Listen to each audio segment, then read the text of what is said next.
नमस्कार, न्यूज़ 18 के digital platform पर आपका बहुत स्वागत है। मैं हूं आपके साथ अंशिका पाठक।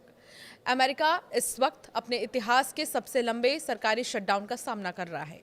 ये शटडाउन 37वें दिन भी जो है लगातार जारी रहा, जिससे 2018 से 19 में डोनाल्ड ट्रंप के पहले राष्ट्रपति कार्यकाल के दौरान चला 35 दिन का शटडाउन रिकॉर्ड टूट गया है।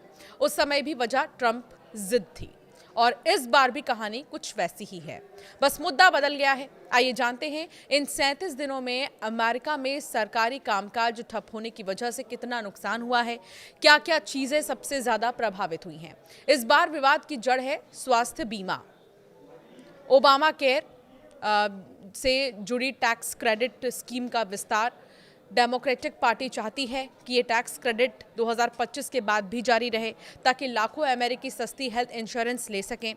तो वहीं रिपब्लिकन पार्टी, जिसके नेता ट्रंप हैं, इस विस्तार का विरोध कर रहे हैं। परिणाम सरकारी बजट पास नहीं हो सका और देश 1 अक्टूबर से शटडाउन में चला गया। अब तक 14 बार बिल पारित कराने की कोशिश की जा चुकी है, लेकिन हर बार नाकामी हाथ लगी है। सेनेट में बिल पास कराने के लिए 60 वोट जरूरी हैं, जबकि रिपब्लिकन के पास 53 सीटें हैं। ताजा वोटिंग में नतीजा 54-44 रहा, मतलब रिपब्लिकन एक भी डेमोक्रेट को अपनी तरफ नहीं खींच सके। स्पीकर माइक जॉनसन ने प्रतिनिधि सभा हाउस ऑफ रिप्रेजेंटेटिव्स को सत्र से बाहर रखकर दबाव और बढ़ा दिया है। अब सारा दारोमदार सीनेट पर है, जहां फिलहाल गतिरोध गहराता जा रहा है। इसके अलावा आपको बता दें कि कांग्रेशनल बजट ऑफिस की रिपोर्ट के मुताबिक शटडाउन के चलते अमेरिकी अर्थव्यवस्था को अब तक $7 अरब का नुकसान हो चुका है। अगर ये संकट 6 हफ्तों तक चलता रहा तो नुकसान $11 अरब तक पहुंच सकता है।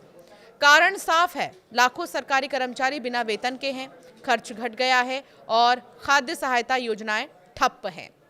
42 मिलियन यानी 4 करोड़ से भी ज्यादा अमेरिकी हर महीने सरकार की फूड स्टैम्प योजना पर निर्भर हैं, लेकिन 1 नवंबर से ये भुगतान बंद है। 2 संघीय अदालतों ने आदेश दिया है कि ट्रंप प्रशासन $4.65 अरब की इमरजेंसी फंड से मदद दे, लेकिन नवंबर के भुगतान के लिए कुल 9 अरब चाहिए, यानी आधी जरूरत भी पूरी नहीं हुई है। राष्ट्रपति ट्रंप ने दावा किया है कि एक देशभक्त ने $130 मिलियन दान किए ताकि सैनिकों को वेतन दिया जा सके। बाद में न्यूयॉर्क टाइम्स ने खुलासा किया कि ये दान टिमोथी मेलोन बैंकिंग परिवार के अरबपति ने दिया था, लेकिन ये रकम 13 लाख सक्रिय सैनिकों में बांटी जाए तो प्रति सैनिक केवल $100 ही पड़ते हैं, यानी बेहद जो है ना के बराबर राहत है। शटडाउन का असर एविएशन सेक्टर पर भी साफ दिखाई दे रहा है। फेडरल एविएशन एडमिनिस्ट्रेशन के मुताबिक 31 अक्टूबर से 2 नवंबर के बीच 16,700 से भी ज़्यादा उड़ानें देरी से चली हैं और 2,282 उड़ानें रद्द करनी पड़ी हैं। कारण एयर ट्रैफिक कंट्रोलर पर भारी काम का दबाव और वेतन ना मिलना। न्यूयॉर्क के एयरपोर्ट्स में तो 80% तक स्टाफ अनुपस्थित है। FAA के 30 प्रमुख एयरपोर्ट्स में से आधे में कर्मचारियों की भारी कमी दर्ज की गई है।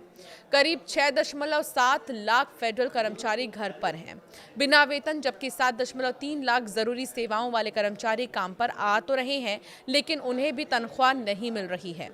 सरकार का दावा है कि इससे रोजाना 400 मिलियन की बचत हो रही है, लेकिन असल में ये बचत नहीं बल्कि आर्थिक सुस्ती का संकेत बन चुकी है। शटडाउन का कोई स्पष्ट अंत नजर नहीं आ रहा है। डेमोक्रेट्स टैक्स क्रेडिट विस्तार पर अड़े हैं और ट्रंप नेतृत्व वाली रिपब्लिकन पार्टी इसे जो बाइडेन की गलती बता रही है। इस राजनीतिक रस्साकशी में सबसे ज्यादा नुकसान उन अमेरिकियों को हो रहा है जो अब नौकरी, खाने और इलाज तीनों के लिए सरकार की ओर देख रहे हैं।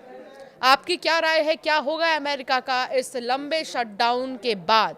हमें ज़रूर कमेंट कर बताएं।